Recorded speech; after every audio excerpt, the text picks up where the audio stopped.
Thanks, Yesh. Thanks for that flattering introduction.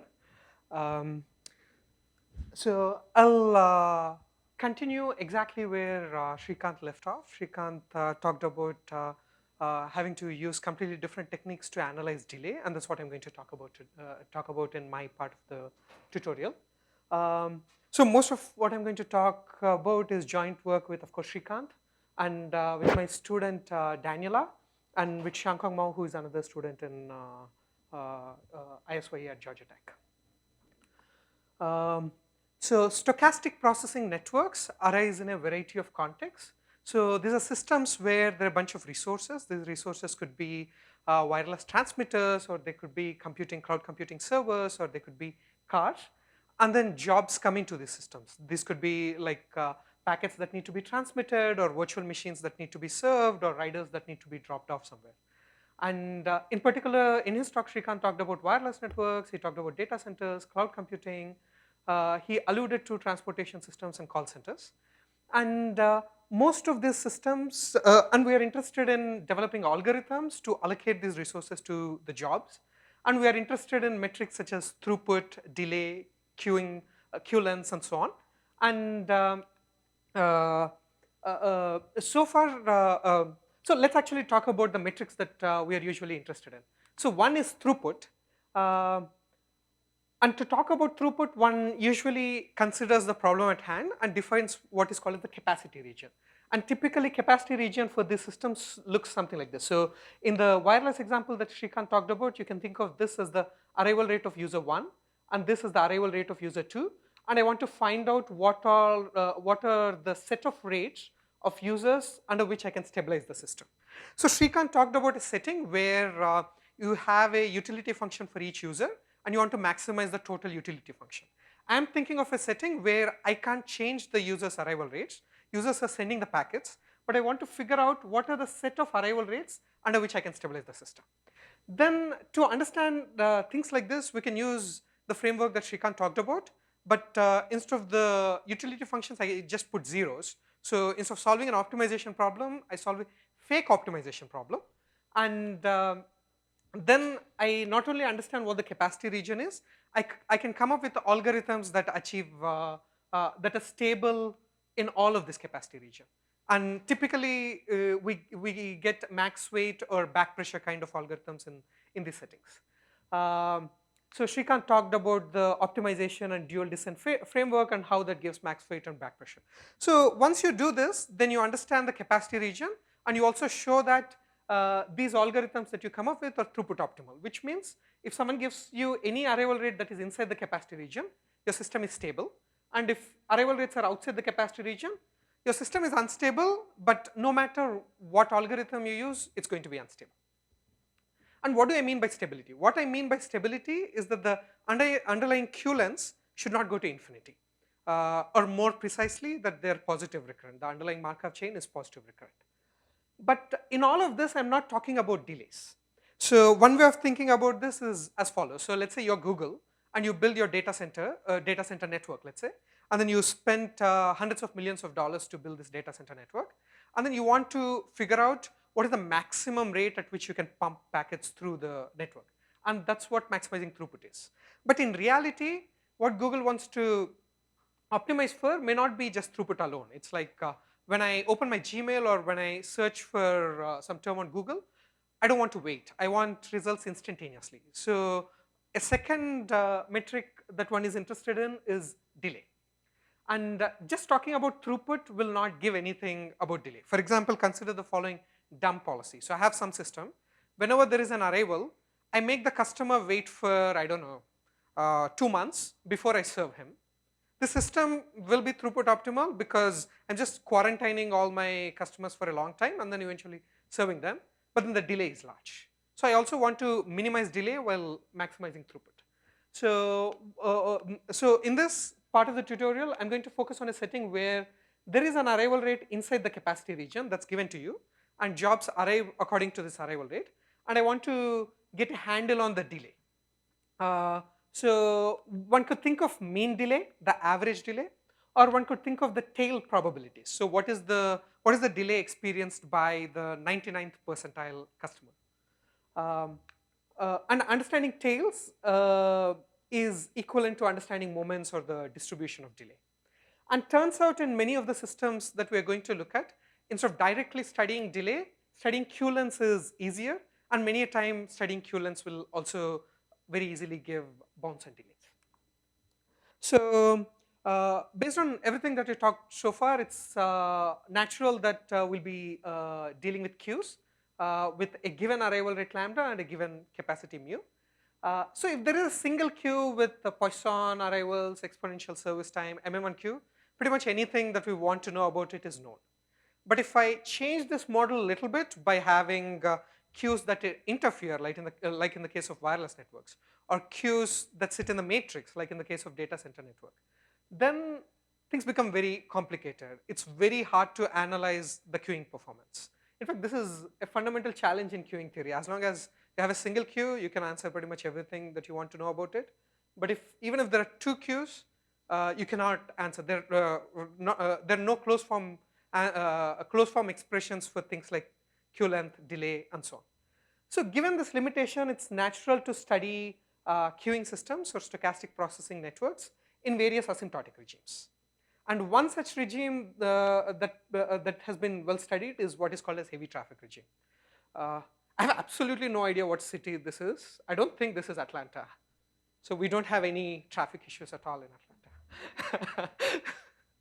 Atlanta. So people study heavy traffic not because you want to operate in a system in heavy traffic, because this is exactly what happens if you operate in heavy traffic. But heavy traffic analysis is easier to do than non-heavy traffic analysis. And hopefully the insights that you get in this regime carry over in other regimes, and you can develop rules of thumb for running your systems in non-heavy traffic regime based on heavy traffic analysis. So that's one regime.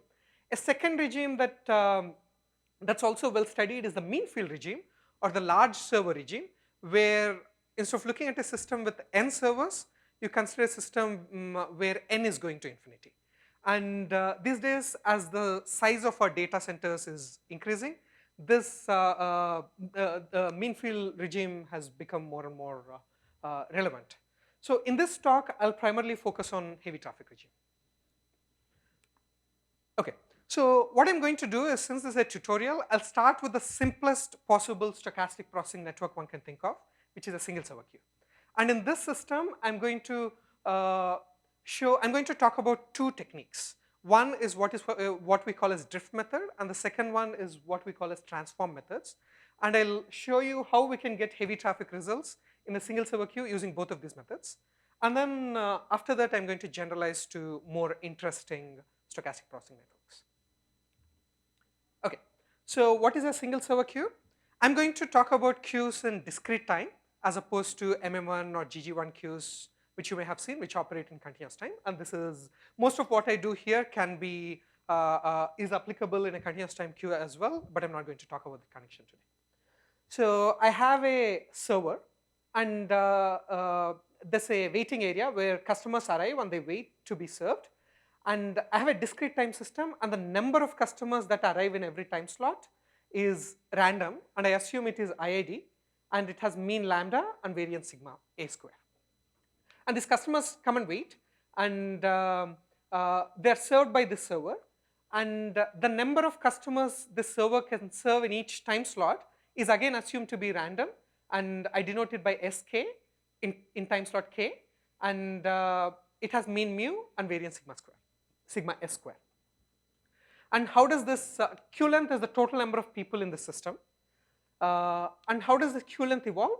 The queue length at the next time is the queue length at the current time plus all the customers that came in minus all the customers that the server has served. But this service I'm talking about, the S of k, is actually not real service. It's a potential service. So the way I'm modeling the system is in each time slot, the server tosses a coin to figure out how many customers it's able to serve. Let's say it's able to serve 3 customers in the current time slot. But let's say you only have 1 customer and you have 1 new arrival. So there are only 2 customers that you can serve, but you could have served 3. So my S is the potential service, but my actual service is only 2. So in order to account for this, I put a bracket plus. What does this bracket plus do? If the number inside the bracket plus is positive, it doesn't do anything. If the number inside is negative, the answer is 0. So if I have 1 plus 1 minus 3, I'll have minus 1 bracket plus, which is 0. So this is just the way I'm modeling the system, because I want to make sure my S is independent of everything else in the system, but but the actual service is what depends on the state of the system. Okay. So in fact, if I look at this equation, if I did not have this bracket plus, this is a linear equation. And linear systems are very easy to understand. People have been studying them for at least a century. But I said queuing is hard, and the hardness of queuing comes because of this bracket plus. So I'm pretty simple-minded, and I want to make this linear. So what I would do is I'll introduce a new variable called unused service, and then I'll make it such that if q plus a minus s is positive, this is 0. And if q plus a minus s is negative, this takes a value equal to the absolute value, so the whole thing is 0. So I'm now very happy because this looks like a linear equation, and then I can do things with it. But obviously it's not that simple, because u now depends on everything else. It depends on q, a, and s, and we have to study that dependency. In fact, a simple observation from this equation is that if I take qk plus 1 times uk, the product should be 0. Okay, why? Why is this? Can anyone explain why this is true?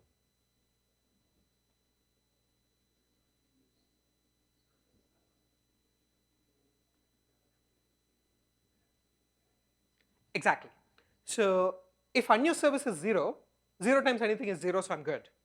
If the unused service is not 0, why is it non-zero? Because I didn't have enough people to serve, which means in the next time slot qk plus 1 is going to be 0. So the product is always 0. So we'll see that this equation, this simple observation, turns out to be very important. So the only non-linearity I have in this is because of this u or the bracket plus, and this is how I'm going to handle this non-linearity. Okay. So what is called as drift method is a way to get bounds on the mean Q lengths, and this was first developed in 1962 by Kingman. And the main idea is the following. So suppose the system has steady state, you have to prove that independently, and that can be done using looking at the drift and using Forster-Lyapunov theorem and so on. I'm not going to get into that. Suppose the system has steady state. Then in steady state, the mean of any function of q length at time k and should not change with time. So this expression at time k should be same as the value at time k plus 1. I can use any function here. There is absolutely no restriction. The only thing is that this expectation better be finite. Otherwise, I'm doing infinity equal to infinity, and I can prove anything if I can do infinity equal to infinity. Okay. Then qk plus 1 can be written like this. So I just put this there, and then expand it using binomial theorem. I'll get lots of terms, and I'll kill some of those terms using this. So once I go through this algebra, which is pretty straightforward, I get something like this. So all I'm doing is substitute for qk plus 1 using all of this, use this relation to kill a bunch of terms and rearrange the terms. And I'm using the fact that expectation of ak is lambda and expectation of sk is mu, and I get something like this. So in my talk, I'm going to call mu minus lambda as epsilon, because we know that for the system to be stable, arrival rate should be less than the service rate. And if the arrival rate approaches the service rate, that's what is called as the heavy traffic regime.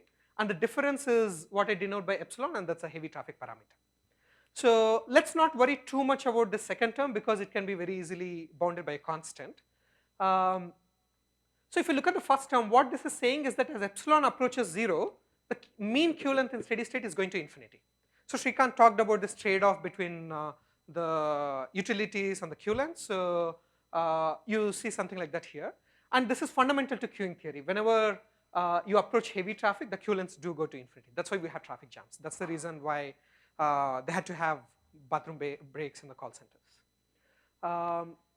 But I said I want to analyze these systems in heavy traffic. So if things are going to infinity in heavy traffic, what do I analyze? I analyze the rate at which it's going to infinity. So I multiply by epsilon on both sides, and then I take the limit. Then it's easy to show that this term disappears, and I get just this. And the second moment will just be the sum of the variances. So this is called the Kingman's bound for a single server queue, and this was shown back in 1960s. And what Srikanth did with his co-author Attila Erilmats back in 2013 is that he realized that we can generalize this method to get the whole distribution of epsilon times q. Q itself is going to infinity, we can't analyze that. So I look at epsilon times q, this is the heavy traffic scaling. And what we did was we took q square as the test function in the previous slide and then did the algebra to get that the mean of epsilon times q in the heavy traffic limit as epsilon goes to 0 converges to this number, which is average of the variances. Suppose we use q cube as the test function and then go through the same steps, then we'll get that expectation of epsilon square times q square as epsilon goes to 0 converges to this, which is just basically this number mean q length squared times 2. And then I can keep doing this for all polynomials. If I use q power m plus 1 as the test function, we'll get bounds on the mth moment of epsilon times q in the heavy traffic, and those bounds look like this. And so this way we can get all the moments of this epsilon q in the limit. And so the question is, if I get all the moments of some random variable, do I know the distribution? What do you guys think? Kind of. So in general, it's not true. If the moments are arbitrary, if they're going to infinity arbitrarily fast, the moments alone do not completely characterize the distribution. This is something called the moments problem, which is well studied by mathematicians. But if the moments satisfy certain conditions, then the moments uniquely characterize the distribution. And these moments are well behaved. And in fact, turns out these are the moments of the exponential distribution. Therefore, effectively what we have shown is that epsilon q in distribution as epsilon goes to 0 converges to an exponential random variable with mean this much. So this is the heavy traffic behavior in a single server queue. And this is the drift method. Any questions? Okay. So yeah. So when you actually do this, so the calculation for to use quadratic Lyapunov function and to get this is fairly easy. But as you do all these powers, you have to use induction and you have to use the previous results recursively to get the nth moment. So in a recent paper with my student, what we discovered is the following. So we use a sequence of Lyapunov functions, so test functions. Instead of using a sequence of test functions, can we just add them up and then use a single test function? So all I'm doing here is adding up the previous test functions, but I'm putting some constants so that I get a nice Taylor series. And instead of just using q lengths, I'm also introducing appropriate epsilons. So when you're using test functions, whether you use q square or epsilon square q square over 2 doesn't matter, it's the same thing. But when I'm adding, it makes a difference. And if I use these as test functions, I expect a result on this. But this is essentially a Taylor series of exponential function. So the idea is to use an exponential function of q as the test function and get a result on the exponential function of the q length. And we know that expectation of exponential of any random variable is just the moment generating function. And so instead of working with the moments, can I work with the moment generating function? In fact, if you think of central limit theorem, there are proofs of central limit theorem where you prove all the moments converge, and there are proofs of central limit theorem where you work with moment generating function or the characteristic function. So this is the transform method that I'm talking about. Okay. So what do we do now? So this is the same setting as before. I have single server queue, arrivals, departures, and this is the equation we talked about. We talked about this relation. So now I take an exponential function and set its drift to 0 in steady state. Again, all I have to do is that I can take any function, but I have to make sure this guy is finite. As long as this expectation is finite, I can do this. And now what do we do? Earlier I had qk plus 1 square here. I substituted this and expanded everything using binomial theorem. Now I cannot use binomial theorem with exponential. There's no binomial theorem for exponential, which means I have to figure out a way of using this in here. And turns out one way of doing this is this observation. So this looks very similar to this guy, except that instead of u, I put e power something times u minus 1 and e power something times q minus 1. So you guys should keep asking me questions. If you don't, then I'll ask you questions. So how do you prove this lemma?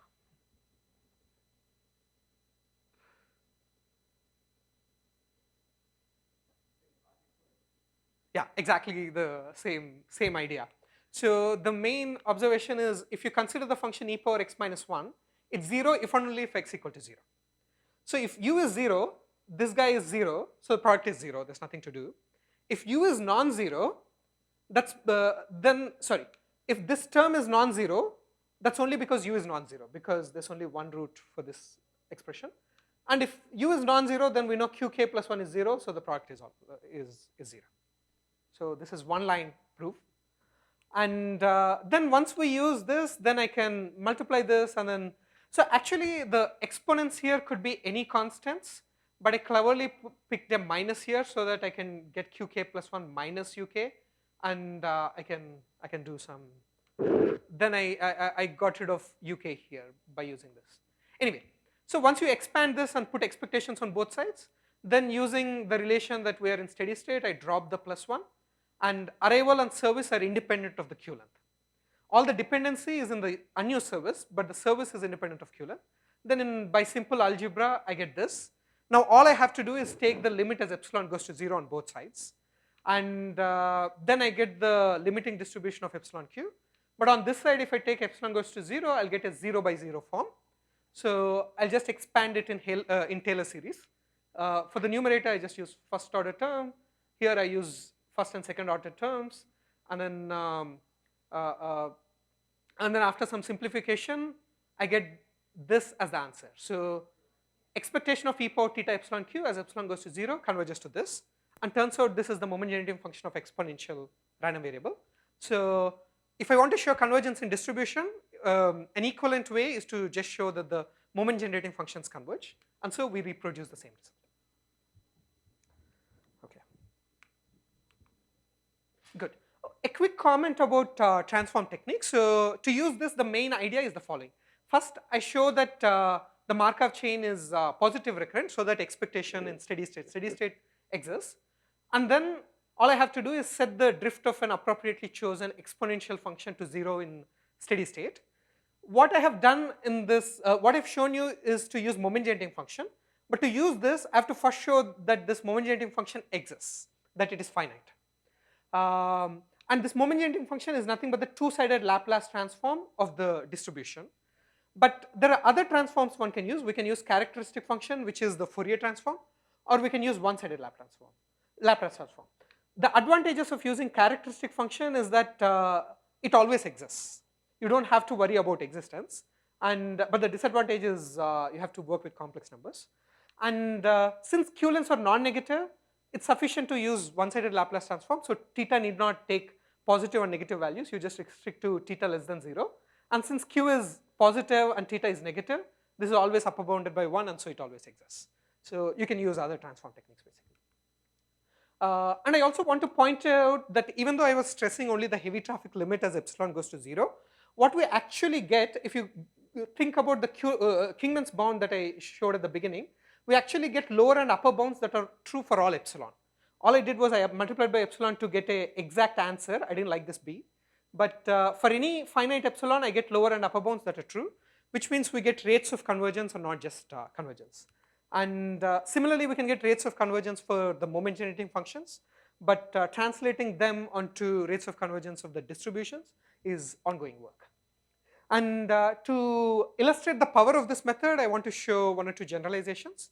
So earlier, I assumed that the arrivals were IID, but I can make the arrivals Markovian. I can make the service process also Markovian.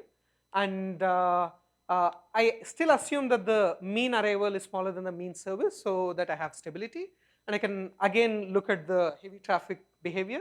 And turns out I'll get something very similar. Epsilon q again converges in distribution to an exponential. But now the variance term is little more involved. It is the long-term variance of these arrivals, and it's related to the autocorrelation function. I'm not going to the details, but I just want to point out that the drift method and the MGF method can be generalized. Yeah, and the proof uses mixing time of Markov chains. So I pointed out that Kingman was in 60s, and then drift method was in 2013, and the MGF method is under review right now. But in between this, between 1960s and 2013, people have been using different techniques for studying heavy traffic limits. And these involve studying Brownian motion processes and diffusion limits and functional central limit theorems and so on. I'll not get into the details, but I just want to point out that in some sense using drift-based arguments and MGF arguments is a direct approach, and one can get similar results with much less work.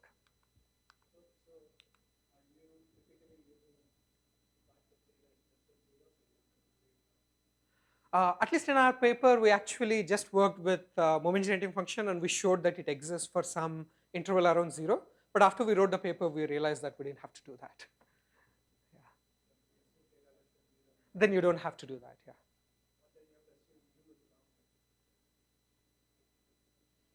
Have to assume U is bounded, correct, yeah.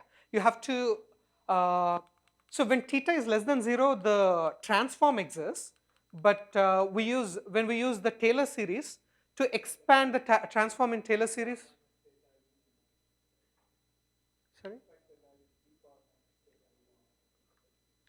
Theta is negative, U is positive, so this also always exists.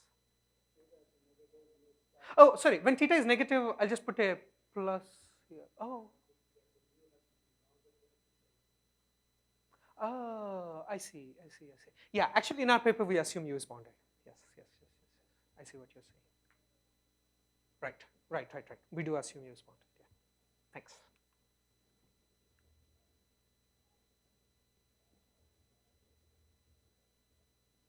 Okay. So the key takeaways from discussing about single server queue is that we talked about two methods. One is the drift method, where we use quadratic and polynomial test functions. Then we talked about transform techniques, which is essentially the same thing with exponential test functions.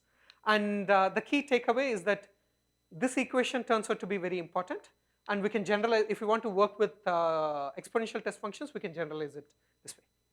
Any questions before I move on to the next part? Okay, good. So, I mean, after all, I just talked about single server queue. It's like not very interesting. There are many other interesting systems. So, Yash mentioned about the switch system.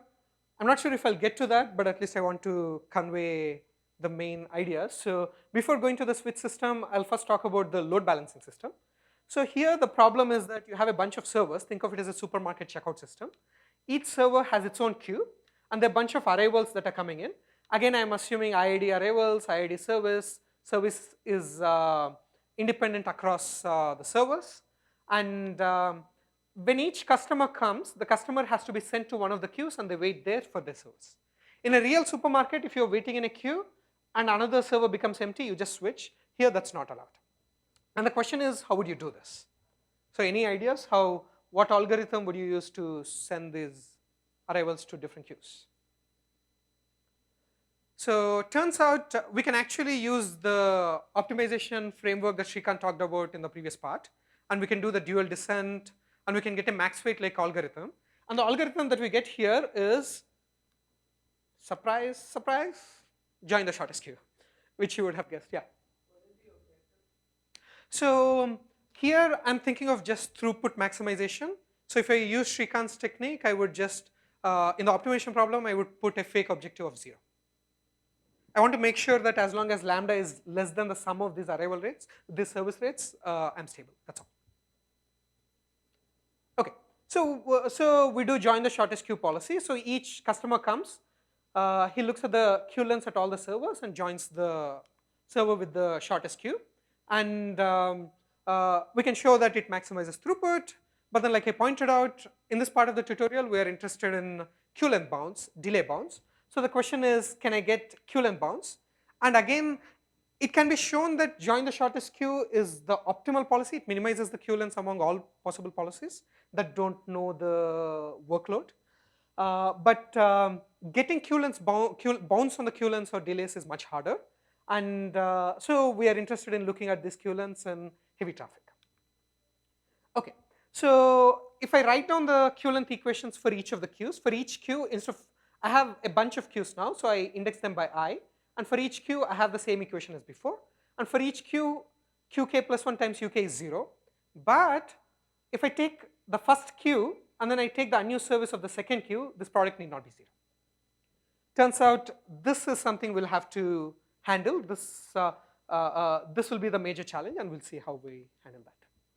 Okay, and to do this heavy traffic analysis, like I pointed out, we have this, but we don't have this. I wish we had this also as 0, then turns out my life becomes easier.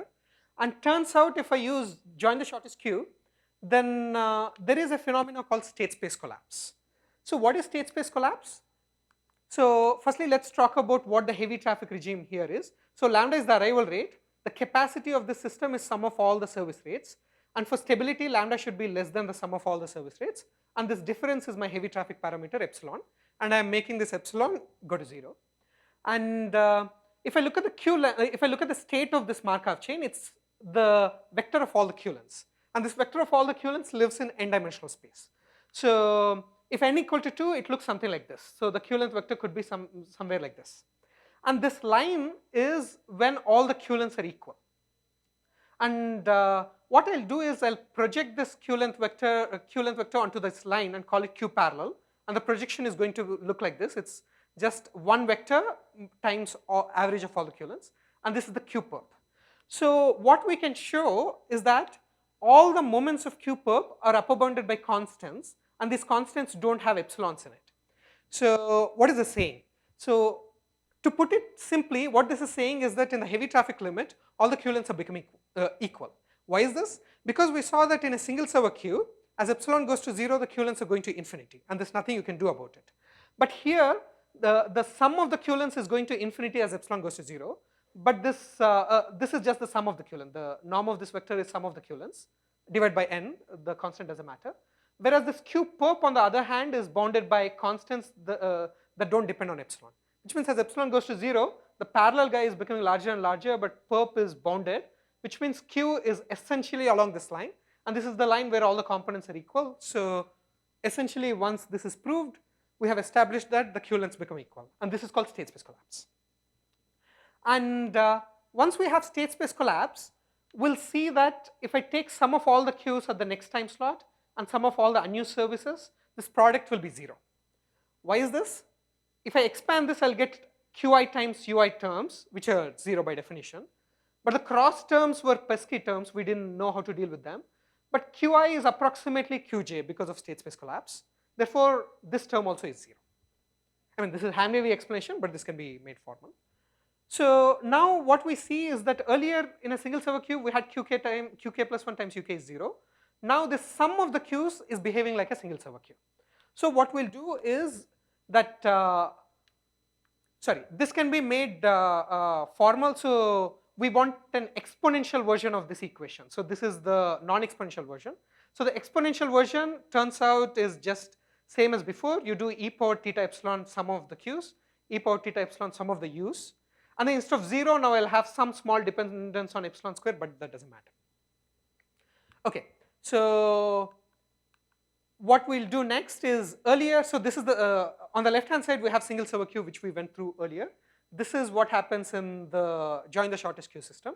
So earlier we used e power theta epsilon q as the test function. Since some of the queues behave like a single server queue, this is what I'll use as a test function. And earlier this was the QU equation that we had. Here we have this little lower dependence, which is not going to matter. Then once we set the drift of this test function and use this relation and use Taylor series and so on, earlier we got this. And here, going through the same steps, we'll get something that looks very similar. So the only difference is instead of one single variance, I have sum of all the variances of all the servers. So what this establishes is that the sum of the q-lengths converges to an exponential with this much mean. But q parallel is just the sum of the q-lengths multiplied by a constant vector divided by n, which means epsilon times q parallel should converge to a random vector, which is 1 multiplied by an exponential distribution. So these are not independent vectors. So this is a random vector where each component is identical. It's the same thing. It's the same exponential. And because of state space collapse, we can show that the perp component doesn't matter because it's bounded. Q perp is bounded. So if I multiply by epsilon, it goes to 0. So essentially, we have shown that epsilon times q, which is the random vector, converges in distribution to a vector which is exponential with this much mean, and all the components of this vector are the same guy. Any questions? Yeah. This exponential keeps showing up because in a single server queue, the limiting distribution is exponential. Oh, no. Exponential meaning this exponential, or sorry? This one. Oh, yeah. It shows up because in a single server queue, the limiting distribution is exponential, correct?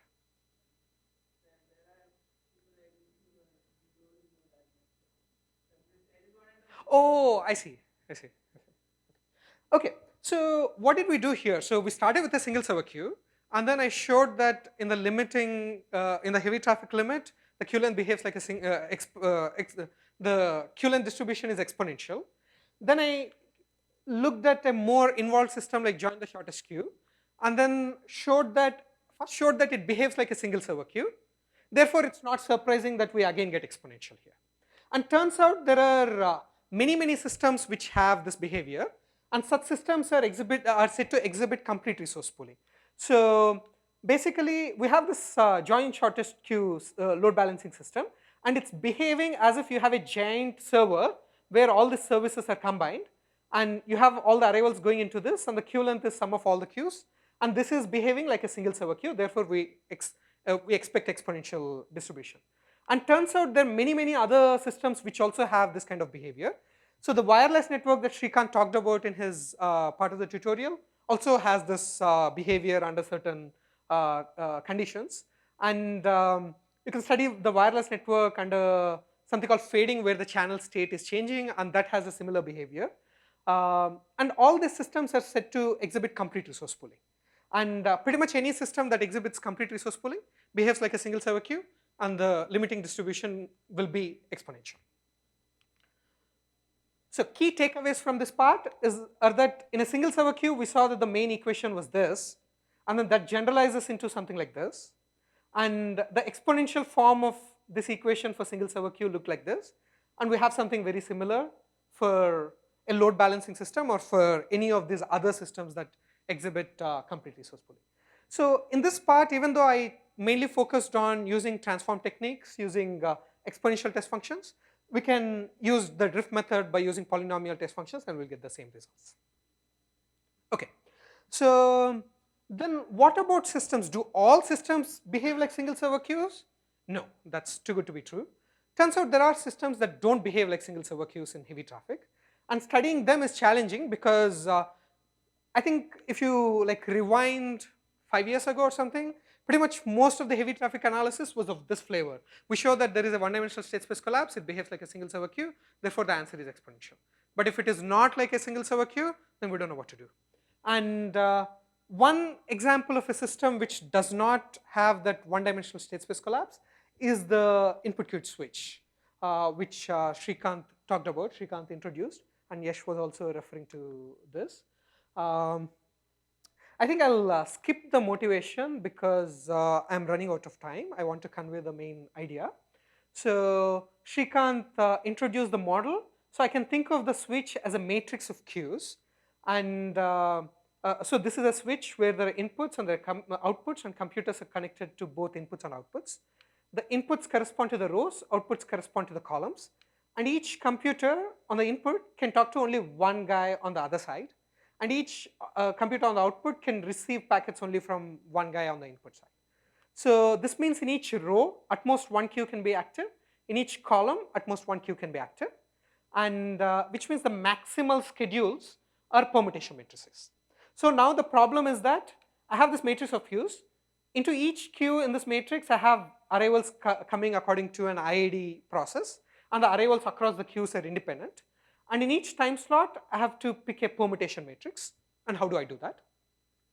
Again, so whenever we look at a scheduling problem like this, the way I like to think about it is first forget about the queue lengths, forget about the delays, think of throughput.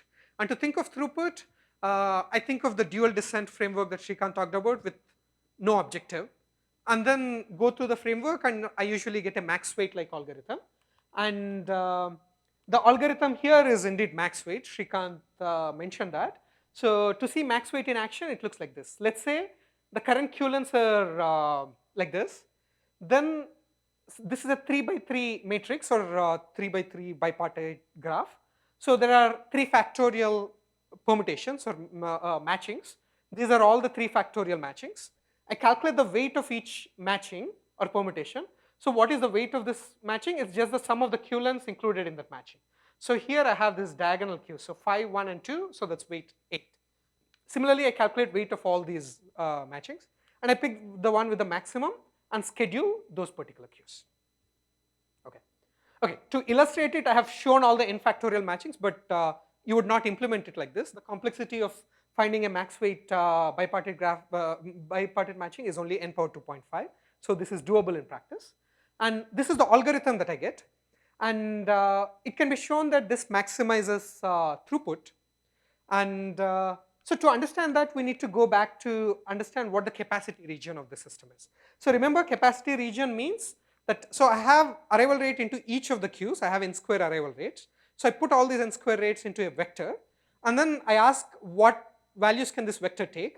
If this vector is in this region, then the system can be stabilized, and max weight stabilizes it. If the vector is outside this region, no algorithm stabilizes it, because at the heart of it, there'll be some queue whose arrival rate is greater than the service rate. And what is this region? It's pretty simple.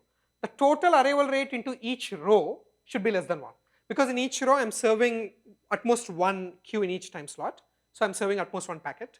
And similarly, in each column, the total arrival rate should be less than 1. So I have 2n constraints here, and that determines the capacity region. By the way, the service here is assumed to be not random. If I schedule a queue, exactly 1 packet will be served if there is a packet to be served. Okay, any questions? Okay, so, and now we achieved throughput. So like I was saying, if you have a new problem, I first like to understand the capacity region and throughput optimality. And for that, I would use the dual descent algorithm and come up with a max weight like policy. Then I want to take a step further, and I want to understand the queue length behavior and delay behavior. And for that, I would look at the system in heavy traffic. And here there are many ways of defining heavy traffic. We'll focus on the following. So remember, the capacity region was that the total arrival rate for each row and for each column was at most 1. So I'll make all of them equal to 1 minus epsilon, where there is a single number epsilon. So there are, for each row, the total arrival rate is 1 minus epsilon. For each column, the total arrival rate is 1 minus epsilon. And I want to understand what the mean queue length is in the heavy traffic limit. So again, in the heavy traffic limit, the mean sum of all the queue lengths in steady state will again go to infinity as epsilon goes to 0. So we want to understand the rate at which it goes to infinity. So we'll multiply by epsilon and take the limit. And there was a conjecture which was that this should be order n, where n is the size of the switch. It's the number of rows and number of columns.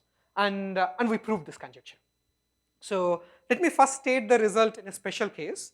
So let's say my traffic is such that for every queue, my arrival rate is 1 minus epsilon over n, so that if I add over rows and columns, I'll get 1 minus epsilon. And then further, let me assume that it is Bernoulli. Then the sum of all the queues multiplied by epsilon in the limit, we have an exact expression. We have not only the scaling, we have an exact expression. And what this means is that if I use something called the Little's law, I get that the delay is order constant. But I don't need this uniform or Bernoulli assumption. More generally, the expression looks like this. The sum of all the queue lengths will be some 1 minus 1 over 2n times sigma is a matrix of standard deviation of all the arrival processes. So this is L2 norm of sigma, L2 norm square of sigma, which is just sum of all the variances. So it is kind of similar to what we had in JSQ, where you had sum of the variances divided by 2. But here, instead of dividing by 2, we have 1 minus 1 over 2n. Okay, so the unique thing about the system is that the system does not collapse into a line. But there is a state space collapse. So this lives in an n square dimensional space because there are n square queues. The state space is an n square dimensional space. But the system collapses into a lower dimensional subspace. In fact, it collapses into a cone in the lower dimensional subspace. I cannot show you a picture because if n equal to 1, we reduce to a single server queue. It's not interesting. If n equal to 2, we are working in 4-dimensional space. Unfortunately, my version of PowerPoint doesn't support 4-dimensional pictures. So I have a fake picture. Let's say the capacity region looks, it is some polytope like this. And then we are approaching a point on the boundary of the capacity region as epsilon goes to 0. And this point on the boundary, is at the intersection of two n equations, two n constraints. So it's in a lower dimensional phase. It's not in a facet. A facet is a full dimensional phase. It's on a lower dimensional phase. So we take the normal vectors of these facets that form this lower dimensional phase, and then consider the cone that spans those, spanned by those normal vectors, and the states, the Q length collapses into this cone, and we use the drift method to using the test function we use is again a quadratic function, but instead of using Q square, what we use is we take the projection of Q onto this cone and take the norm square. So that's a key idea. Once we do that, we get the result that I talked about. So this is a summary slide. So what we talked about is we talked about getting Q length bounds for many of the systems, and we focused on the heavy traffic regime. First I talked about single server queue, and then I said we can use Q square as the test function, and I said the most important equation is this unused service characterization, and that gave the mean Q length of this form. And then I said that we can generalize this either using polynomials or using exponential, and then get the distribution, and it turns out to be exponential. And we repeated this process for the join the shortest queue system. I didn't talk about using the drift method there, but if you had used the drift method, the test function would have been Q parallel square there too. But instead we used an exponential test function and got the stationary distribution is exponential, but lives in a one-dimensional subspace. And then we talked about the switch, and here I talked about the drift method, and I used Q parallel square as the test function, and I showed this mean Q length behavior. And then a natural question is, can we do the MGF method here, and can I get the distribution? Because I only gave you the mean of the sum of the Q lengths. Can I get the distribution?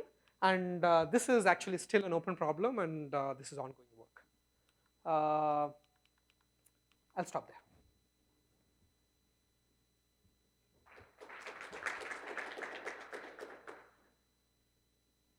Any questions?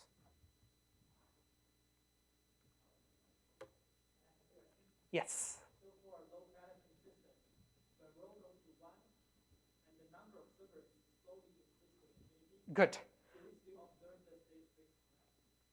So there is a very rich behavior for such systems, and so it depends on there is n, the size of the system, and there is epsilon, which is one minus rho.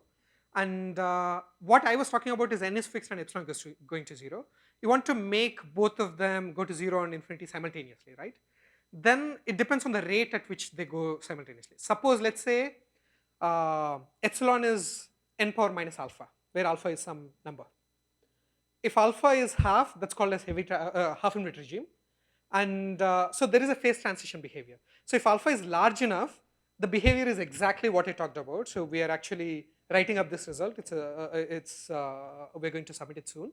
But if alpha is small, so if alpha is large, the idea is it behaves like heavy traffic. If alpha is small, it behaves like a mean field. And if alpha is half, it's exactly in between, and that's called the half infinite regime. So Laying, who is an ASU, has some work on this. Okay, thank you, Theja. Maybe you can spend 2 minutes to talk us through something basic. So can you go back to that table that you had? Yes. So I think most of us got it, but just to make sure we understand it all. So why is epsilon times q the right quantity? Correct. Because if you look at epsilon expectation of q, it goes to infinity as epsilon goes to 0. As 1 over epsilon. As 1 over epsilon. The rate at which it goes to infinity is 1 over epsilon. So to understand that, you multiply by epsilon. So it's like saying in central limit theorem, why do we have square root of n scaling? Because that's the right scaling. If you scale by something larger than that, it goes to 0. If you scale by something smaller, it goes to infinity. But if you put square root of n, you'll see this Gaussian behavior. That's the right scaling to observe this behavior. Similarly, in heavy traffic, the right scaling is epsilon.